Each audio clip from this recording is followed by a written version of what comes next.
Hey loves, welcome back to my channel. How are you guys doing today? I hope you guys are doing well. Today guys, I'll be checking out this video from Ben Shapiro and it's titled Trump versus Kamala's presidential debate. You guys, I'm super excited for this, and without much ado, let's see what this video is all about.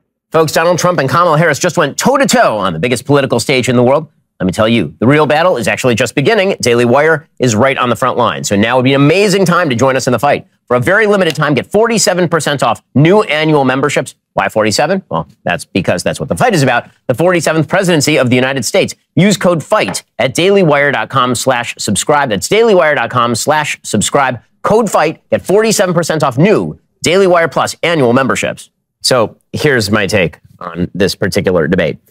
We're going to talk about it a lot today. We'll talk about it a lot tomorrow. And a week from now, it's not going to matter at all. And the reason it's not going to matter at all is because nothing fundamentally changed here. The people of America still don't know Kamala Harris. Donald Trump has not done his job in making sure that the people of America actually know anything about her positions. 30% of Americans say they don't know anything about her positions, and they still don't know anything about her positions because the moderators never pressed her on any of her positions. And Donald Trump didn't either. On Donald Trump's side of the aisle, Donald Trump did not perform tonight. He didn't do an amazing job calling her on her BS. The best thing he said all night was his closing statement, which is what he should have opened with. He closed with, "Why didn't you do it?" That should have been the very first thing he said in the debate. And the fact that that wasn't what he said right off the top was a mistake. He was also incredibly distractible tonight. He took the bait on nearly every question. Every time she said something that you knew was going to get his goat, he just let it happen. So, for example, when she gave him the bait on his crowd sizes, on people are leaving your crowds, they're leaving your rallies, he couldn't resist going after her about the crowd size. What about January 6th?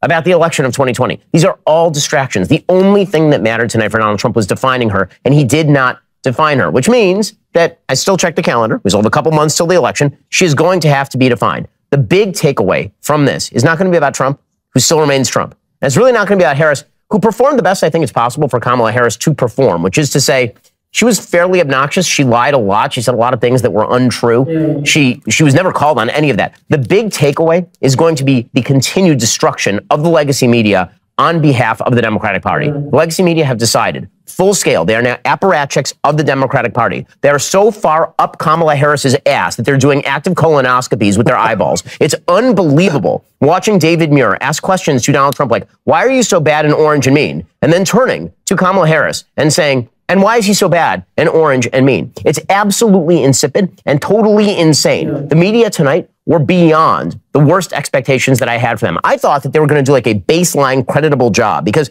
CNN did. Jake Tapper and Dana Bash, they actually did that in the last debate. They actually asked questions and let people answer them. David Muir became an active participant in this debate. Lindsey Davis became an active participant in the debate. And then they never once fact-checked Kamala Harris, who lied over and over and over. She lied. She said, for example, that Donald Trump was a backer of Project 2025. A lie. She said that Donald Trump said there were very fine people on both sides of the Charlottesville riots, including the neo-Nazis. That is a lie. It's been debunked repeatedly. They did not say that that was a lie. She said that he had said that he was going to unleash a bloodbath on the country if he lost. That's a full-scale lie. They never fact-check a single thing. Well, you guys, what are your thoughts on this? The media is so biased on this debate. And this is a clear indication that they are working for the Democrat. The way they kept interrupting Donald Trump was totally uncalled for. ABC did such a shitty job. And the moderators really did such a terrible job interrupting Donald Trump at every turn. But let me know what you guys think about this in the comment section down below. And let's continue watching, you guys. And she did the entire night. And actually, that helps Trump. And it helps Trump for a very simple reason. If you are a Trump fan, and if you think that Trump didn't actually perform unbelievably well tonight, which I think is true, I don't think he did an amazing job tonight, the easy out is, yeah, because the media were targeting him. And if you're a moderate watching this, I think that it had to be apparent, even to moderates, even to independents, the media want Kamala Harris elected. They're doing their best to make sure that Kamala Harris is elected. So tomorrow, we'll revert right back to where we were before this debate. We'll revert right back to Kamala Harris is vibes, and she is joy, and she is policy vagary, and she'll never answer another question. She's going to try and get all the way from here to the election without ever answering another question. There will be no more debates. She's going to declare that she won. The media will declare that she won and that Trump lost. Trump really has no interest in doing another debate because I frankly don't think that it's in his interest to do another debate at this point. So that was the last presidential debate of this election cycle. The bottom line is that when all is said and done, it seems like a lot of this is baked into the cake. And in the moment, it's uncomfortable because it was such an opportunity.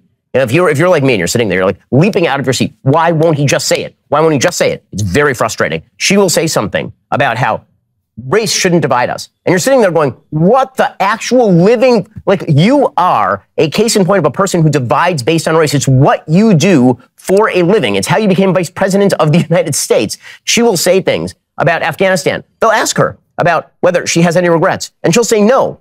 And instead of him coming back and saying, don't you regret the 13 dead American soldiers whose families you ignored?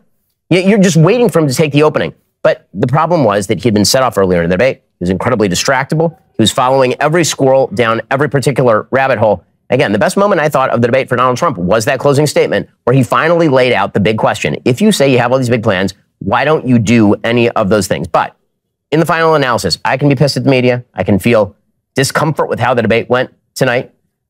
This is still a tight race. It's not going to become a not tight race because of this particular debate, which means that tomorrow Donald Trump better get up and he better decide that he's going to do for the rest of the campaign the thing he didn't do tonight, define her positions. It can't just let J.D. Vance, by the way, is doing an excellent job of this. J.D.'s doing a great job of this. Trump needs to do it. He needs to actually do it. If he does that, he can still win the race and he still has the upper hand. But this debate was I'll say it was a blown opportunity at the very least. Wow, you guys, what are your thoughts on this video? This is a big eye-opener for everyone in America to know that the media is actually working with the Democrats, because the way the moderators kept interrupting Donald Trump, believing that he lied, but when Kamala Harris kept lying, nobody argued with her, nobody stopped her, nobody interrupted her. I feel that something isn't right, because this whole debate felt like a personal attack on Donald Trump. And I'll say the American people should open their eyes and vote rightly, because voting in Kamala Harris for another 4 years, I'll say that is being stupid. But let me know what you guys think. Because with this debate, I felt that Kamala Harris was prepped, because the way she was answering the question, it felt like she was, it felt like she already knew they were going to be asked. But let me know what you guys think on that. I'll say that ABC really did a bad job with this debate, because the way they were asking Donald Trump question, interrupting him at every turn, leaving Donald Trump to do their job by asking Kamala question. This is unhinged. This is insane. But I really want you guys to drop your comments in the comment section down below, and I'll see you all in my next video. Bye guys.